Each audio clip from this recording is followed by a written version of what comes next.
Amen. Voilà, je suis content d'être avec vous ce matin. Je vous salue tous au nom de Jésus-Christ. Comme vous le savez, nous sommes en jeûne et prière et nous parlons ce mois-ci des relations humaines. Des relations, non, il ne faut pas faire la liaison, il y a le H, des relations humaines. Amen. On parle des relations humaines. La semaine dernière, nous avons déjà débuté, n'est-ce pas? Et j'ai parlé donc des relations entre nous hommes et j'ai traité la question. C'était quelle question? Seigneur qui est mon prochain.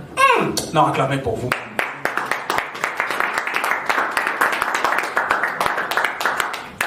À l'époque, je parlais avec des prédicateurs. Je pose la question aux prédicateurs.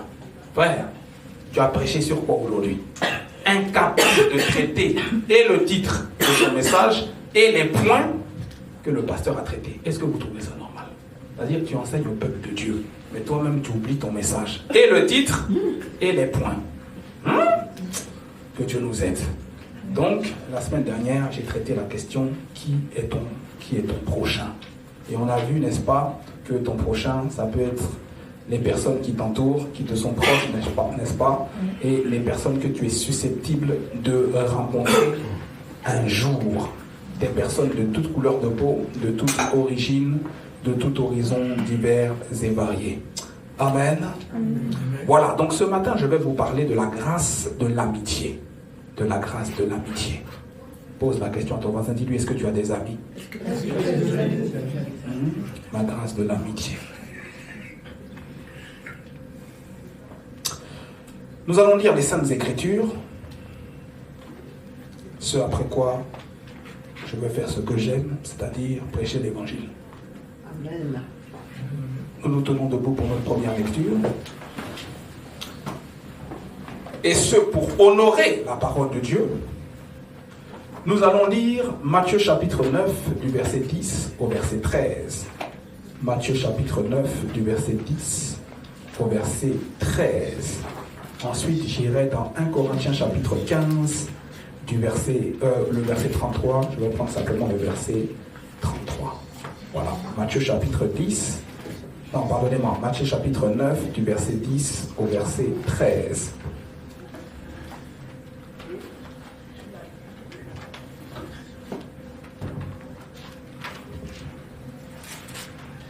Est-ce que vous y êtes? Oui. Gloire soit rendue à Dieu. La Bible déclare: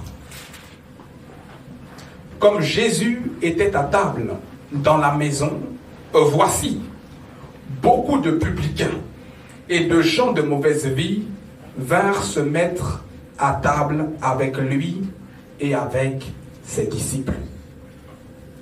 Les pharisiens virent cela et ils dirent à ses disciples: pourquoi votre maître mange-t-il avec les publicains et les gens de mauvaise vie? Et Jésus, les ayant entendus, leur dit: ce ne sont pas ceux qui se portent bien qui ont besoin de médecins, mais les malades. Allez et apprenez ce que signifie: je prends plaisir à la miséricorde et non au sacrifice, car je ne suis pas venu appeler des justes, mais des pécheurs. Amen. Amen. Gloire à Dieu. 1 Corinthiens chapitre 15, verset 33.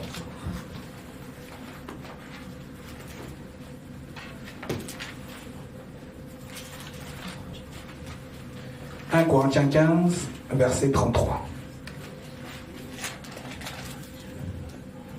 Est-ce que l'épître aux Corinthiens, c'est dans l'Ancien ou dans le Nouveau Testament?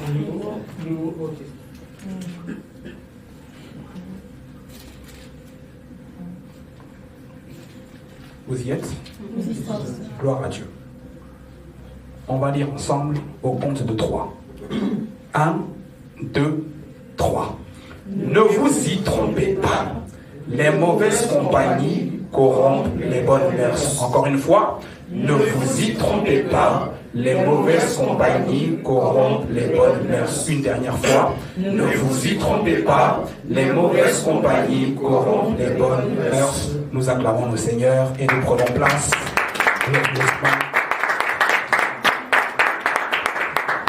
Voilà, prenez Prenez place, que Dieu soit béni. Je vais donc parler ce matin de la grâce de l'amitié. J'estime qu'il est important d'avoir des amis. Je crois qu'il est important d'avoir des amis et que l'amitié dans la vie d'un homme, toujours s'agissant des relations humaines, l'amitié est importante. Cependant, de quel type d'amis devons-nous nous entourer? Et c'est quoi l'amitié? Je répète, de quel type d'amis est-ce que nous devons nous entourer? Et qu'est-ce que l'amitié? Et on doit définir ces choses. Parce que je crois que Dieu veut que nous ayons des amis.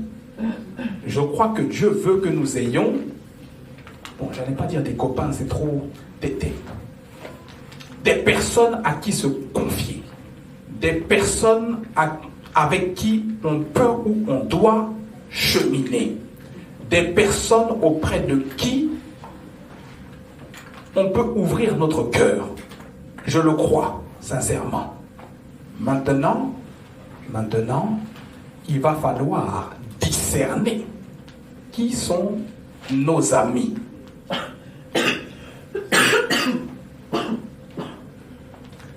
Arrivé à un certain âge, bien-aimé dans le Seigneur, arrivé à un certain âge, tu dois savoir quel est le rôle des personnes qui t'entourent et qui sont dans ta vie. Quelqu'un ne peut pas être dans ton entourage et tu ne sais pas quel est son rôle, quel est son impact ou pourquoi cette personne est à tes côtés. Il n'y a pas d'amitié, de rencontre ou de relation au hasard. Tu dois déterminer. Vous savez, le temps est précieux. Je ne peux pas marcher avec quelqu'un qui va me faire perdre mon temps. Je ne peux pas marcher avec quelqu'un qui ne sait pas où il va, qui tâtonne. Ou encore, qui veut me tirer avec lui dans le monde si cette personne est païenne. Je ne peux pas. Je ne peux pas passer tout mon temps au téléphone avec des personnes qui vont embrouiller ma vie spirituelle, ma vie de prière, la discipline que je me suis moi-même établie. Au bout d'un moment bien aimé, je dois savoir que si Richard est dans ma vie, je suis avec Richard pour le ministère. Si Bernadette est dans ma vie, je suis avec Bernadette parce que Bernadette va quelque part et je dois accompagner Bernadette là où elle va. Je suis avec... Qui encore? Bernabé. Jean-Baptiste. Jean-Baptiste. Voilà, je suis avec Jean-Baptiste parce que Jean-Baptiste est mon collègue de travail. Ça s'arrête là. Je suis avec Rigobert. Qui connaît un Rigobert ici? Tu connais un Rigobert? Je suis avec Rigobert parce que Rigobert doit m'apprendre des choses nécessaires pour mon ministère, pour mon business, doit m'apprendre des choses nécessaires. Il doit peut-être être un conseiller pour mon mariage, il doit peut-être être ma source de bénédiction, mon intercesseur. Voici quelles sont mes relations avec Rigobert. Beaucoup de personnes ont fait l'erreur de ne pas déterminer quel type de relation ils avaient avec les personnes qui les entourent. Je vous dis la vérité, ça a créé beaucoup de blessures. Moi, j'ai un exemple très proche de quelqu'un qui, dans les années 85-90, n'est-ce pas, recevait des personnes à la maison, hébergeait des personnes à la maison. Au départ, tu reçois la personne, elle vient chez toi de temps en temps, et puis tu commences à te rendre compte qu'elle ramène sa brosse à dents, elle installe sa brosse à dents, elle installe sa pâte dentifrice, après petit à petit, elle prend un sac, elle emmène des habits, n'est-ce pas, tout ce qu'il y a de nécessaire pour ses soins, la douche et consort, et elle s'installe subtilement. Et te fait comprendre qu'elle a des problèmes et qu'elle va devoir rester là pendant un certain laps de temps. Ce qui va souvent durer 6 mois, 1 an, voire plus. Et cette personne s'est aperçue que des années après, lorsque la personne qui avait été hébergée a eu une situation stable et qu'il y a eu des problèmes dans les relations, même pour dire bonjour, lorsqu'ils se croisaient, c'était compliqué. La personne a oublié qu'elle mangeait dans les casseroles de celle ou celui qui l'a hébergé. Quelle ingratitude! Mais en réalité, ce n'est pas la faute de la personne qui a été hébergée. Si la personne hébergeante avait donné un nom à la relation, avait mis des limites, des barrières, on n'en serait pas là. Alléluia. Amen. C'est à nous de donner des noms aux relations concernant les personnes qui nous entourent. Tu es mon camarade de travail, je t'aime. Ça s'arrête là. Plus si affinité. Ça veut dire, si je sens que tu peux être ouvert à l'évangile, allons-y. Si je sens que tu es fermé, les mauvaises compagnies corrompent les bonnes sens. Tu ne peux pas être un chrétien et vouloir te fondre dans la masse. Frère, ils vont te corrompre. Yes. Reste avec un groupe d'alcooliques. S'il y a 5 alcooliques, c'est que tu as mal compté. Le 6e, ça va être toi. Si tu es dans un groupe de 6 impudiques, frère, et que tu parles avec eux, et que tu les laisses écouter leurs histoires sales, le 7e impudique bientôt sur la liste, ça sera qui? Dis avec moi, ça sera pas moi. Alléluia. Tu vois, lorsque tu acceptes Christ comme ton sauveur et ton Seigneur, et que tu commences à passer du temps dans la présence de Dieu, il y a une présence de Dieu qui t'accompagne. Il y a une aura. C'est celle du Seigneur. Amen. On ne peut plus prononcer des choses sales devant toi. Frère, je sais de quoi je parle.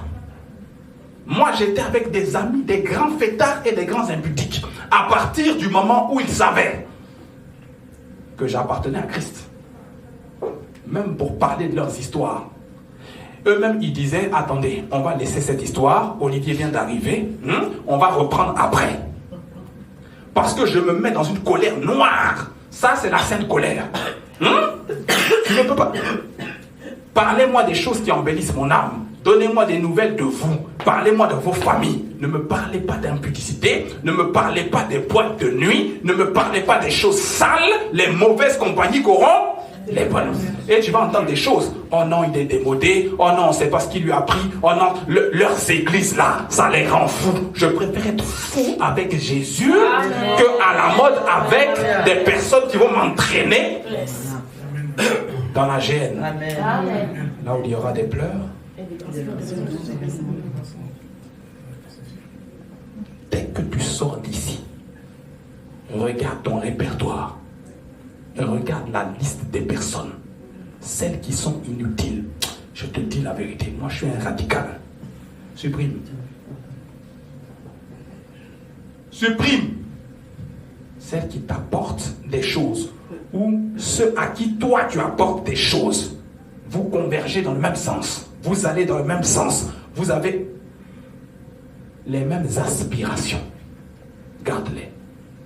Préserve-les. Sinon, ces personnes, un jour, vont t'entraîner dans ta chute. Comment tu es un chrétien marié.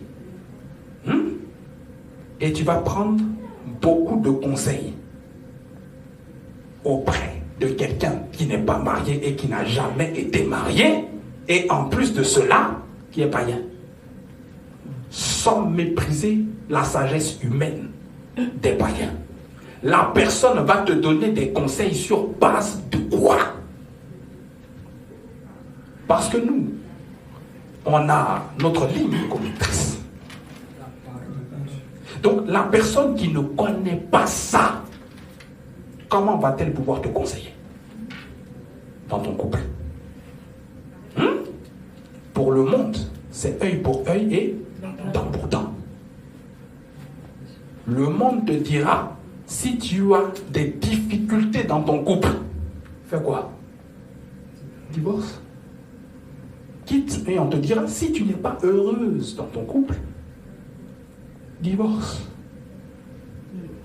C'est oublier que Dieu ne nous a pas créés pour être heureux. Ouais, je le dis même si tu n'aimes pas ça. Il faut que ça tombe dans tes oreilles. Dieu ne t'a pas créé pour être heureux. Le fait d'être heureux est la conséquence que tu manifestes la gloire de Dieu. Amen.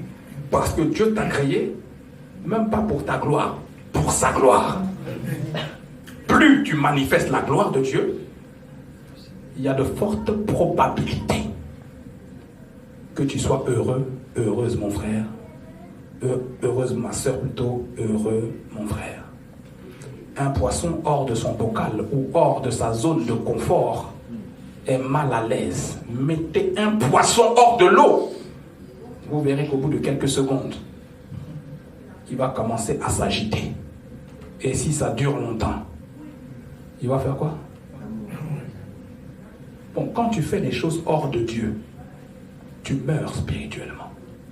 Quand tu ne fais pas ce que Dieu veut que tu fasses, quand tu n'es pas là où Dieu veut que tu sois, quand tu ne fais pas sa volonté et que tu n'accomplis pas les desseins de Dieu, il va y avoir un vide en toi. Ça n'a rien à voir avec le monde. Il va y avoir comme une insatisfaction en toi. Et tu vas le sentir. Alléluia. Donc j'étais en train de dire, il faut répertorier les personnes qui nous entourent et donner un nom à nos relations. Je t'ai aidé dans tel domaine. On n'est pas obligé de rester en contact. Qui sait si c'est pour ce temps-là que je t'ai aidé? Et puis tu continues ta route, et moi aussi. Alléluia. Amen. Par contre, il y a des personnes, on est appelé à aller ensemble jusqu'à la fin de nos jours.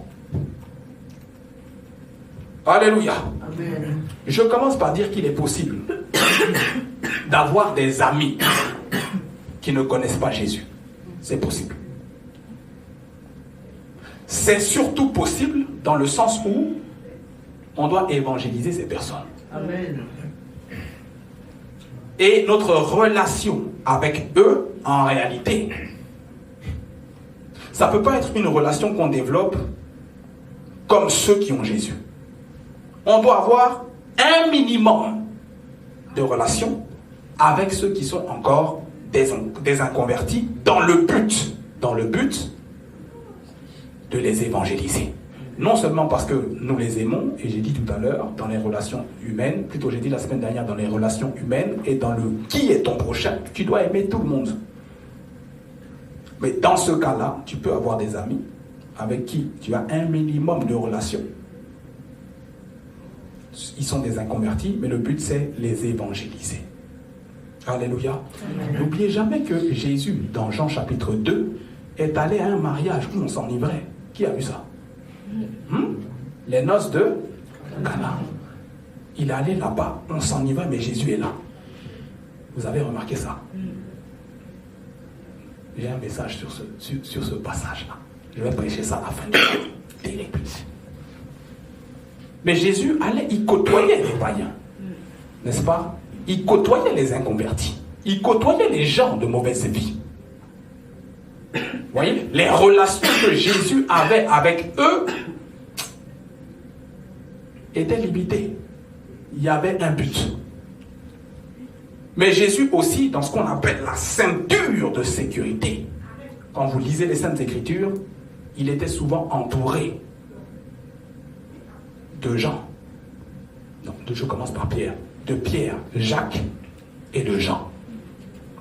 Mais vous verrez que Jésus ne va pas sur la montagne de la transfiguration avec les païens, avec les inconvertis, avec les hachés. Non. Ceux qui ont accès à ça, ce sont les Pierre, Jacques et Jean. Lorsqu'il va dans le jardin de Gethsémane, ce n'est pas tout le monde qu'il voit ses larmes et ses cris et ses pleurs. Il y a des personnes, n'est-ce pas? Les disciples sont appelés. N'oubliez pas que Jésus les a appelés mes amis. vous êtes mes amis. Et il a rajouté derrière, si vous faites ce que je vous demande. Alléluia. Amen. On doit classifier l'amitié. Il y a une statistique qui est sortie qui dit que après 3 ans de conversion,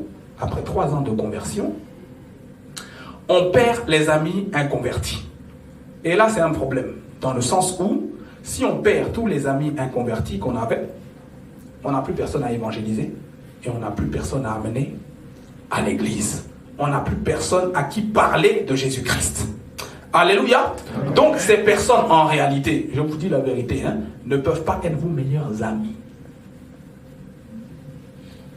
C'est une amitié qui doit être limitée.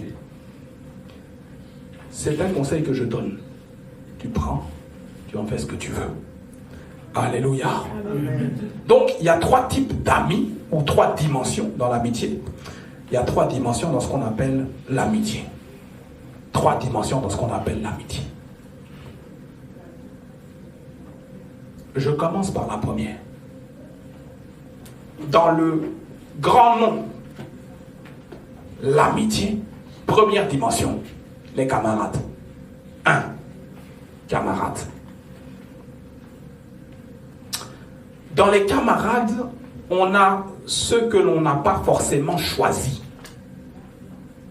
Ça veut dire, tu as grandi dans le même quartier avec des personnes et ils se sont retrouvés. En France, l'école est obligatoire jusqu'à 16 ans. J'espère que ça n'a pas changé. Gloire à Dieu. Donc, on s'est retrouvés dans le même quartier, soit à la maternelle, à l'école élémentaire, au collège, n'est-ce pas, avec des camarades et des personnes qui habitent dans le même quartier. Et eux, ça devient directement des camarades de classe ou encore des amis du quartier. Et tu les côtoies parce qu'ils sont directement dans ton environnement. Ça, ce sont des camarades. Moi, par exemple, j'ai grandi dans un quartier compliqué.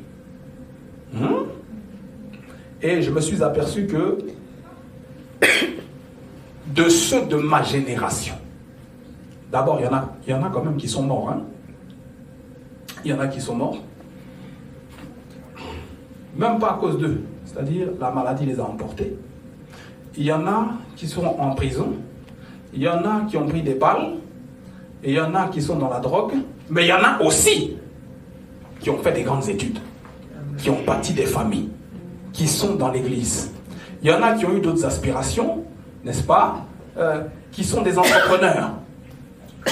Il y en a qui impactent dans la société. Vous voyez? Et pourtant, on a tous fréquenté les mêmes écoles. On a tous eu la même instruction scolaire. On a tous eu accès aux mêmes informations. Qu'est-ce qui a fait la différence? Ce qui a fait la différence, c'est les choix et les décisions que nous avons prises au bout d'un moment. Alléluia. Ce qui a fait la différence également, c'est les personnes que nous avons côtoyées. Comment quelqu'un va-t-il vendre de la drogue s'il n'a pas appris? Voici comment on coupe du hashish. Voici tel gramme de cocaïne, ça fait combien? Comment? C'est parce qu'il a côtoyé. Il y a eu ce qu'on appelle l'appât du gain. Tu as vu que la personne... Vous savez, le quartier dans lequel j'ai grandi, c'était terrible. Est-ce que vous vous imaginez que des jeunes de 15-16 ans, ils avaient déjà des Mercedes? Je vous parle dans les années 80-90. Ils avaient déjà des Mercedes. C'est pas comme aujourd'hui où les policiers sont très rigoureux avec... on peut vérifier ton permis de conduire, etc. Il y a des traces. Dans les années 80-90, moi, les jeunes de mon quartier, ils roulaient déjà dans des grosses voitures. Tu voyais, il y avait tellement d'argent. L'esprit de maman régnait vraiment. Donc tu voyais un jeune de 15 ans, 16 ans, à cause du trafic de drogue, qui roulait dans des véhicules, des gros véhicules. Et je vous parle des années 80-90. Dans le quartier où j'ai grandi, la police ne rentrait pas. C'était très surveillé, c'était... Heureusement qu'ils ont détruit une partie du quartier. C'était compliqué, vraiment très compliqué. Mais ce qui fait la différence, c'est l'influence que vont avoir les personnes avec qui tu grandis. Première catégorie d'amis, les camarades. les camarades de classe, il y a les voisins, ceux que tu côtoies, n'est-ce pas? Ils sont dans ton voisinage. Il y a tes collègues de travail plus tard.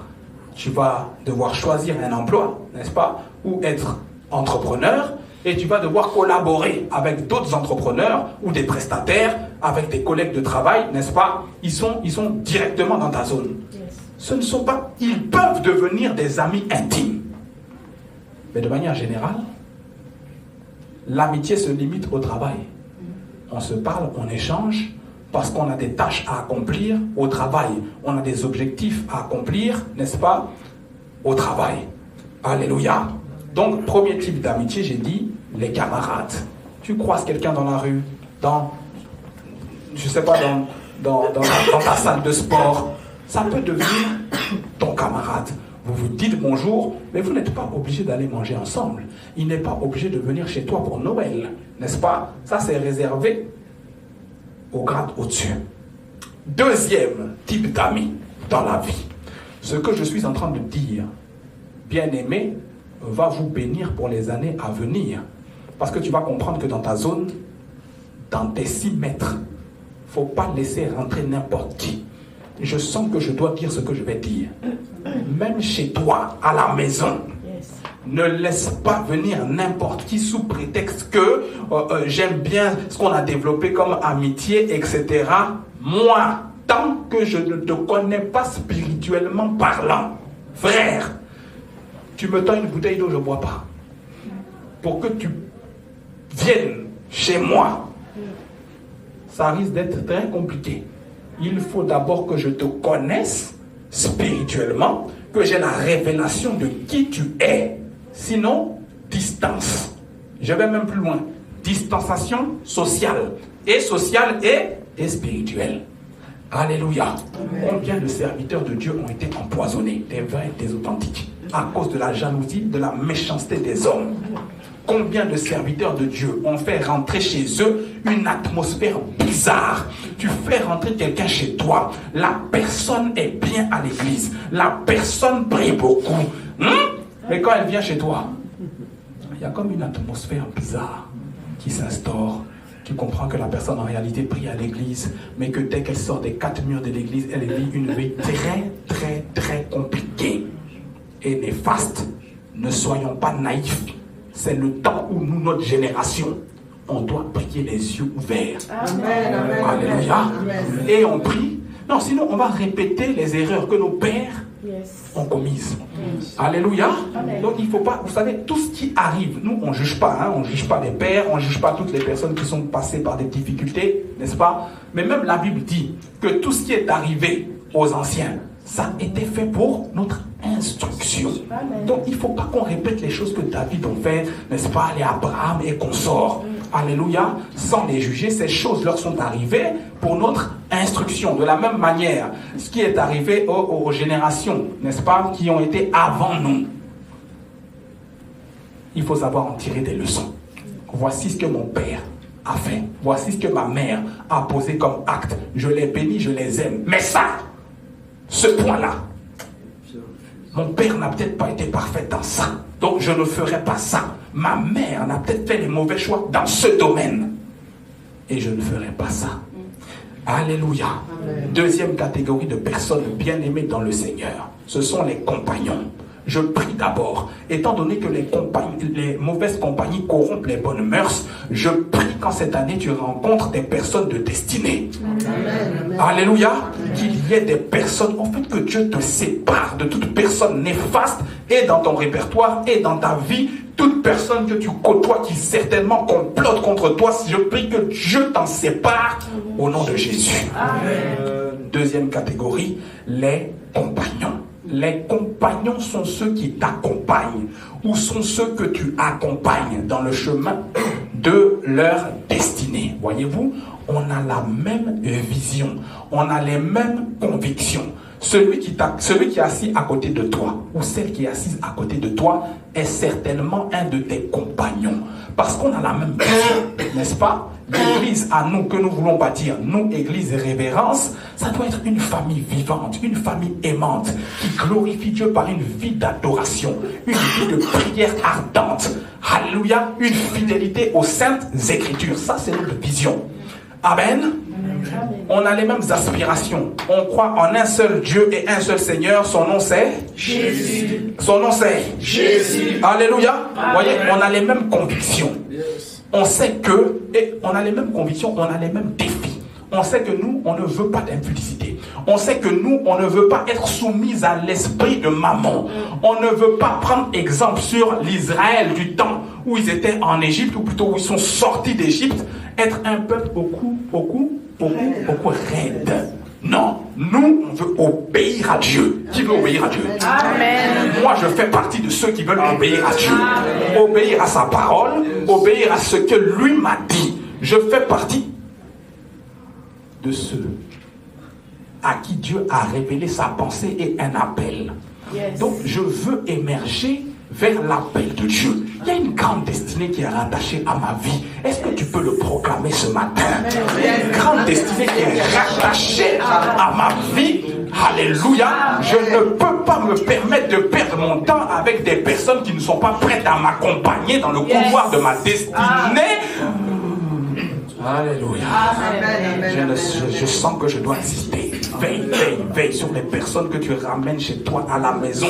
Tu dois veiller, tu dois avoir les yeux ouverts. Les personnes t'accompagnent. N'aimez pas les gens qui vous cajolent. N'aimez pas les gens qui vous disent tout ce que tu fais est bien. Surtout si tu marches avec quelqu'un comme moi, frère.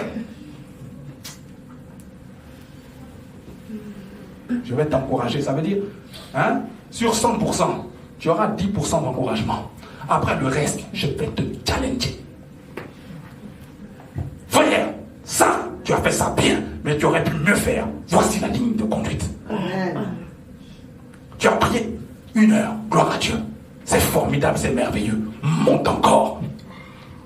Tu as appelé à plus grand. Ça, c'est des personnes que tu dois aimer. N'aimez pas les gens qui tout le temps vous disent c'est bien ce que tu fais. Ils vont te laisser dans ta zone de confort. Aime les gens qui te disent il y a 6 jours pour travailler, le 7e jour. Cesse un peu les activités, concentre-toi sur Dieu. Amen. Aime les gens qui te poussent à travailler, qui te poussent à retrousser les manches. Alléluia. Travailler dur à ton appel. Aime les gens qui t'apportent des idées, qui te sortent de ta zone de confort. Tu es toi à l'aise. Ouais, tu dois aimer les gens qui te prennent, qui te tirent par le manche et qui te disent allons ensemble, on doit monter plus haut. Amen. Tu dois aimer ce genre de personnes qui disent voici comment on va s'organiser pour cette année-là. L'année dernière, on a mal fait ça. Maintenant, on doit aller en retraite. N'attends pas que le pasteur convoque un jeûne de fruits et légumes. Toi-même, tu peux t'organiser sur les 365 jours que l'Éternel a permis que nous ayons pour dire voici le mois de février, voici le mois de mars. Au mois de février, je vais jeûner moi-même sans l'église. Je jeûne 1 semaine. Au mois de mars, je vais prendre peut-être 2 semaines. Au mois d'avril, je vais prendre quelques jours pour jeûner et prier. Je jeûne pour l'église où je suis. Je jeûne pour mon entourage. Je jeûne pour mes compagnons. Je jeûne pour l'appel de Dieu sur ma vie. Je jeûne parce que je sens que je vais dire des choses bien. Frère, surtout quand tu dois prendre des grandes décisions. Amen. C'est pas le temps où il faut manger. Il y a un temps pour manger, il y a un temps pour se priver de nourriture et pour crier à Dieu. Il y a un temps où tu dois parler à la vie. Est-ce que tu sais que de manière naturelle, je ne te parle pas des démons, même la vie de manière naturelle ne supporte pas l'élévation à cause du fait que l'Éternel, notre Dieu, ait maudit la terre sur laquelle nous sommes. Non, la terre sur laquelle nous sommes n'est pas bénie. Où vous avez vu qu'après le jardin d'Éden, Dieu a maudit la terre. Après, il n'a pas béni. De toute façon, quand on vit sur cette terre-là, regardez le chaos qui siège. Nous, on vit en France. Gloire à Dieu. Dis avec moi, gloire à Dieu. Gloire à Dieu. Allons au Venezuela.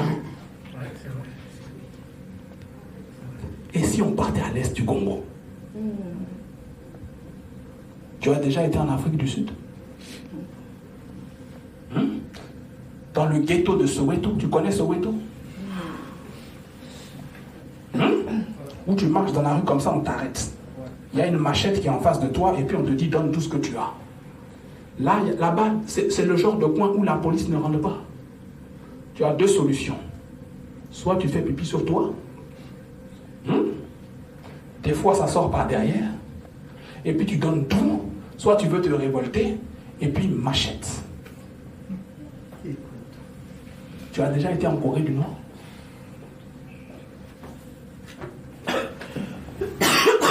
On vit en France. On est à l'aise. Les gens se plaignent, mais ils n'ont pas encore voyagé. Alléluia. Moi, j'ai été aux États-Unis pour la première fois en 2001. Ça fait combien d'années?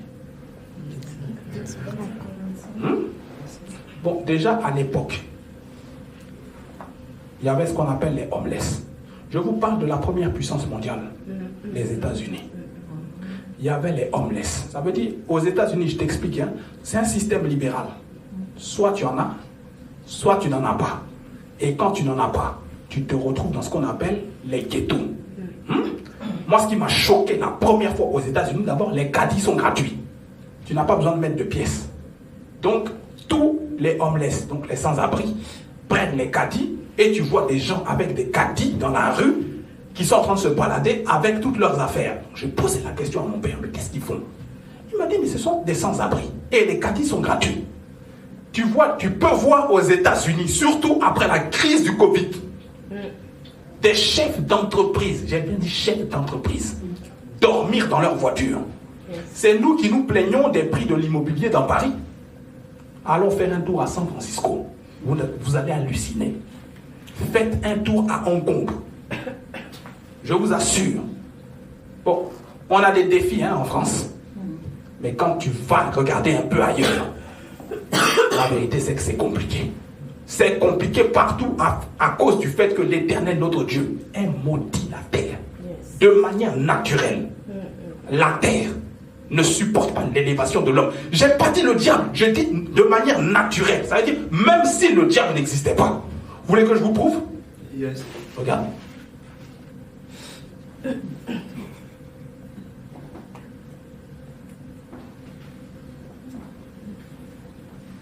Ça, de manière naturelle. La nature ne supporte pas l'élévation de l'homme. Parce que la terre a été maudite. Et c'est à la sueur de notre front. Ça ne va jamais changer. Qu'on doit manger. À la sueur du dur labeur. Donc toi, on a des défis familiaux, des défis spirituels, des défis ministériels, des défis économiques, des défis financiers. Ajoutez. Au niveau de la santé. Et toi, tu veux dormir comme tout le monde. Tu veux manger comme tout le monde. Frère, hey, tu n'es pas au bout de tes surprises. Et pour arriver à ta destinée, tu ne dois pas y aller seul. Tu dois être bien accompagné. C'est pour ça que j'ai dit, première catégorie dans l'amitié, il y a les camarades.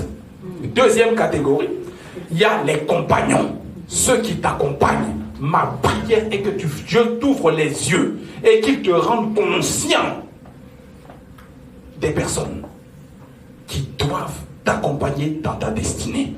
Et si tu fais les mauvais choix, et je prie que tu ne le fasses pas, amen, tu risques encore d'avoir ce qu'on appelle les blessures intérieures. Ça, je ne veux pas, je t'en supplie. Je ne veux pas que ça t'arrive. C'est pourquoi je dis, Église, prions. C'est pour ça que je dis, Église, passons du temps dans la présence de Dieu. Quand tu pries et tu passes dans la présence de Dieu, tu poses les bonnes questions à Dieu. Si quelqu'un pose les bonnes questions, surtout à Dieu, il est probable qu'il ait les bonnes réponses de la part de celui qui a créé le monde par sa sagesse. Amen. Alléluia. Tu poses les bonnes questions à Dieu, tu vas avoir les bonnes réponses. Et il n'y a que lui qui tient ta vie dans la paume de sa main. Et qui est capable, alors qu'il a le regard posé sur toi, de te conduire dans les sentiers de la vérité et de la justice. Amen. Dis à ton voisin, sois bien accompagné. Sois bien accompagné. Tu vois, tu as la même vision que celui, le compagnon. Tu as la même vision que lui. À savoir, par exemple, ici, on peut avoir tous des idées différentes. Hein? Je ne sais pas, au niveau politique, n'est-ce pas, au niveau des couleurs. Toi, c'est quoi ta couleur préférée? Seigneur, il ne sait pas pour qui. Maman, toi, c'est quoi ta couleur préférée? Le vert.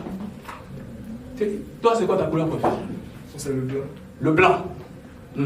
Toi, mon frère Jean-Pierre, c'est quoi ta couleur préférée? Le jaune. Le jaune. Voilà. Moi, par exemple, l'une de mes couleurs préférées, je ne vous dis pas, mais je ne suis pas obligé d'être d'accord avec tout ce qui a été dit. Les goûts et les couleurs ne se discutent pas. Il y a une seule chose sur laquelle vous et moi on est d'accord, Jésus-Christ est Seigneur. Amen. Jésus-Christ est Seigneur. Amen. Et il y a une deuxième chose sur laquelle on est d'accord, il n'y a personne, aucun d'entre nous ne veut aller en enfer. C'est pourquoi nous chantons là-haut, là-bas. Là-haut, là-bas. Alléluia. On aspire à la nouvelle Jérusalem. C'est le lieu où nous allons vivre éternellement. Je vous dis la vérité. On aspire tous à une troisième chose. La puissance de Dieu. Alléluia. On aspire tous à ça. Yes. Mais c'est pour ça qu'on est ici. Dans la maison où on peut nous transmettre par le Saint-Esprit les choses nécessaires à la manifestation de cette puissance. Dernière chose, et là c'est très bénissant. 1. Différents types d'amitié. 1. Les camarades. 2. Les compagnons. 3. Les confidents. Dis avec moi les confidents. Les confidents.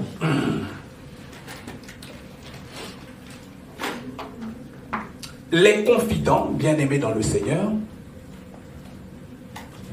sont les personnes à qui on peut faire confiance. Les confidents, ce sont les personnes à qui tu peux faire confiance. En réalité, tu peux leur ouvrir ton cœur. Sans pression. Je vais te dire la vérité. Ces personnes ne doivent pas dépasser 5. S'il y en a 5, c'est beaucoup. Ce sont les personnes à qui tu peux parler. Tu peux t'ouvrir de tout ton cœur.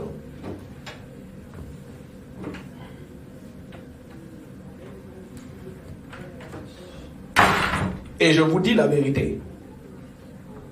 Jésus ne révélait pas. Vous savez que Jésus avait des amis. Oui, Jésus avait des amis. Par exemple, vous prenez à Béthanie cette famille-là, avec Marthe, Marie et Lazare. Marthe, Marie et Lazare étaient des amis de Jésus. Jésus allait, il mangeait chez eux. Lorsque Lazare est mort, l'une des sœurs de Lazare a dit à Jésus, celui que tu aimes est malade. Jésus aimait Lazare, il aimait Marthe, il aimait Marie. C'était ses amis. Rappelez-vous cette scène également où Jésus va aller enseigner dans la maison de Marthe et de Marie. Bon, ce jour-là, je ne sais pas où était Lazare. Une chose est sûre, ses disciples étaient là et il va dire, alors que Marthe était en train de se plaindre, tu t'excites pour peu de choses. Marie a choisi la bonne part qui ne lui sera point ôtée. Alléluia. Donc, Jésus avait des amis.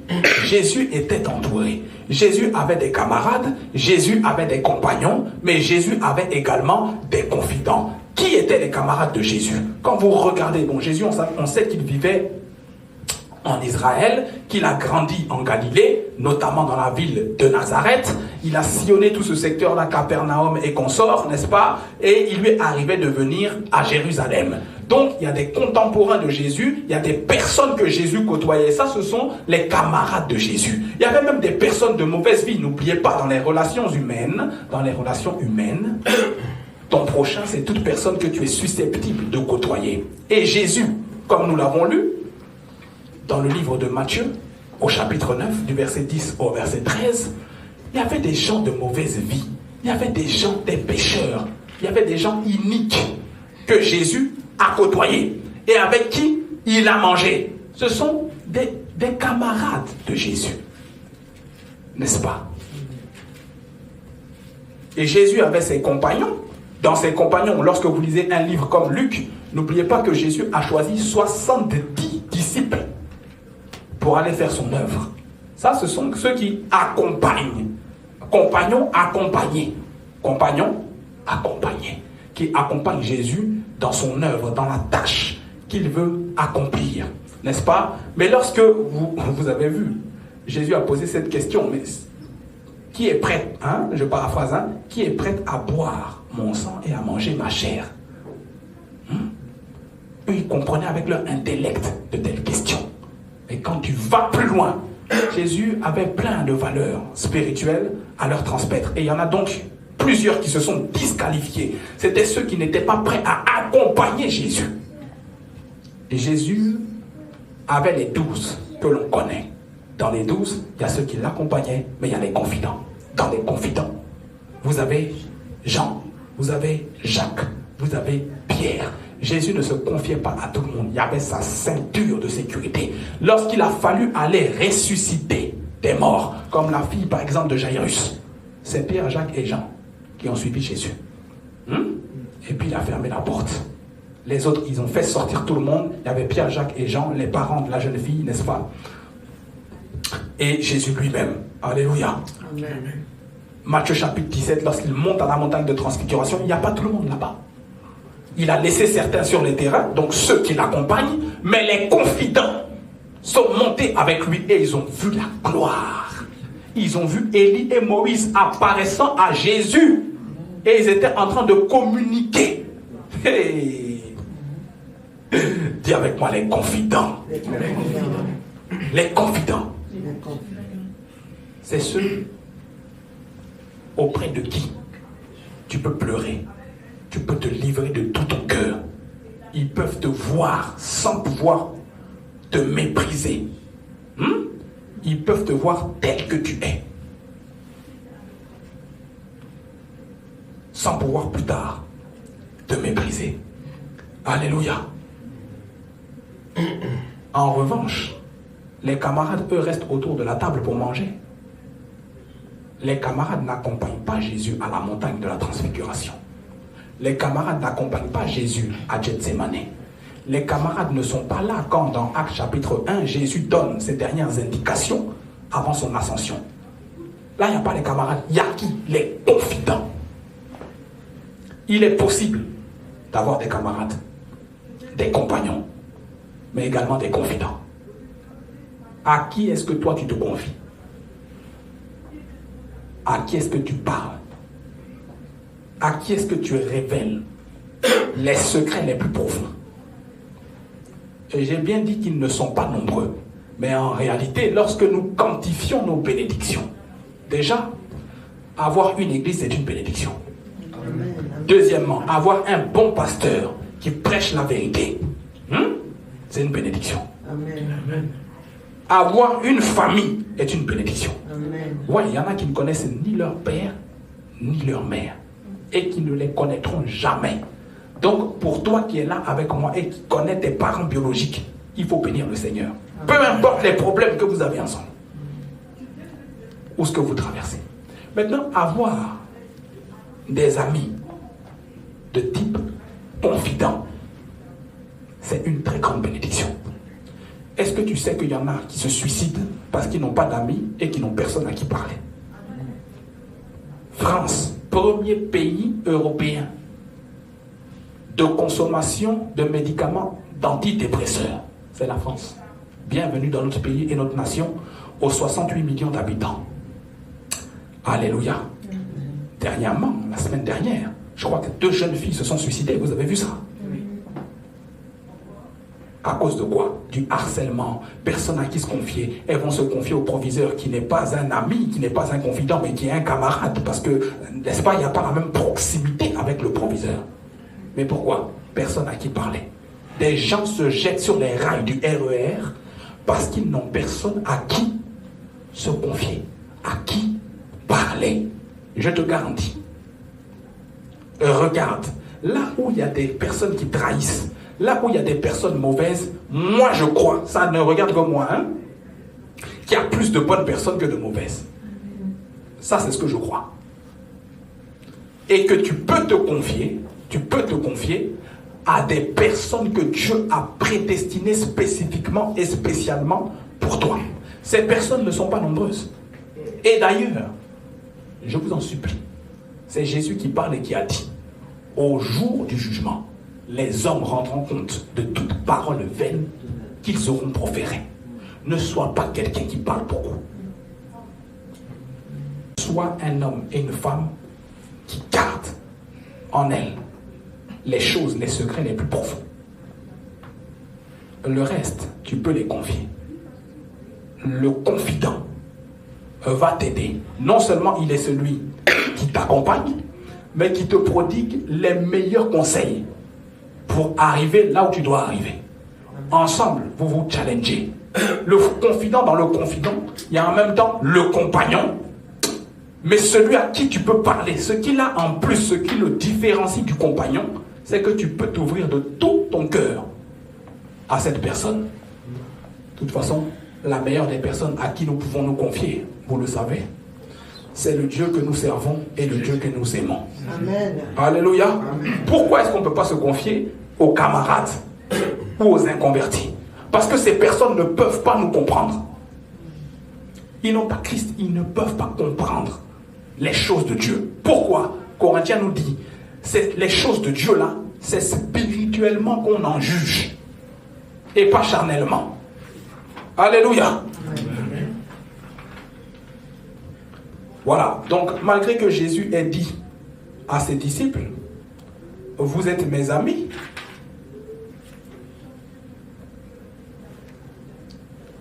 n'est-ce pas? Écoutez ce qu'il est dit, Jean chapitre 15, à partir du verset 12. C'est ici mon commandement, aimez-vous les uns les autres comme je vous ai aimé. Il n'y a pas de plus grand amour que de donner sa vie pour ses amis. Alléluia.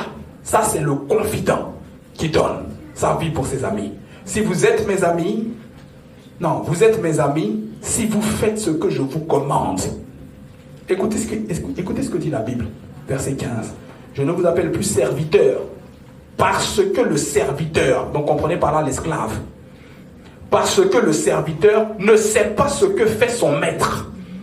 Mais je vous ai appelé ami, parce que je vous ai fait connaître tout ce que j'ai appris de mon Père. Alléluia. Amen. Ça c'est le confident qui, il peut te confier les choses les plus profondes. Il peut te confier ce que Dieu lui a dit, sans que, en fait, en sachant et en ayant la conscience que tu ne le combattras pas dans sa destinée. Mais il y a d'autres, et tu reçois la prophétie comme ça. C'est comme si on avait mis un couteau dans son cœur. Il est en colère parce que tu as reçu une prophétie de la part de Dieu, comme si la prophétie s'était accomplie. Ouais. Non, je vous parle de quelque chose qui m'est arrivé étant jeune dans le Seigneur. Un jour, on a prophétisé sur moi comme ça. Étant innocent et par moments naïf, on prophétise sur moi comme ça. La prophétie qu'on m'a donnée n'était qu'une confirmation de ce que moi je savais. Donc quand la personne est venue me voir à la fin, et elle m'a dit, tu es béni, regarde ce qu'on a dit sur toi. Je lui ai dit, frère, je sais.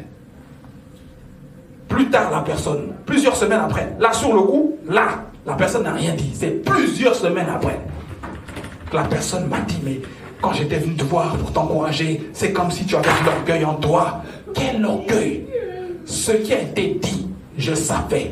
Est-ce qu'il y a du mal ou il y a quelque chose de mal à dire qu'on sait ce que la révélation que la personne a eue sur la prophétie? Mais j'ai compris plus tard que c'était un problème de cœur et de jalousie et qu'on ne pouvait pas se confier à tout le monde.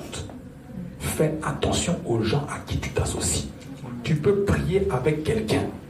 La personne devant toi va prier et va, sur base des sujets pour lesquels vous priez en commun, devant toi elle va prier, mais derrière toi.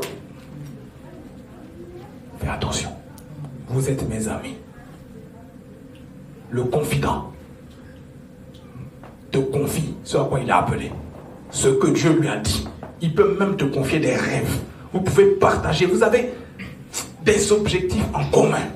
Exemple, tu peux t'associer avec ton fils, ta fille, ton cousin, ta cousine, ton frère, ta soeur pour délivrer la famille dont vous êtes issus. C'est possible. Alléluia. Ça, c'est le confident. Vous pouvez vous challenger. Vous pouvez vous encourager, vous exhorter. Voici ce que Dieu m'a dit. Toi, t'en penses quoi? Et vous parlez, vous échangez, vous communiquez. Et ensemble, vous priez pour trouver le meilleur chemin pour avoir l'accomplissement des choses qui ont été dites et déclarées par le Seigneur. Alléluia. Amen. Bon, maintenant, je vous pose une question. Dans tout ça, là, ton pasteur se situe où? Qui veut répondre?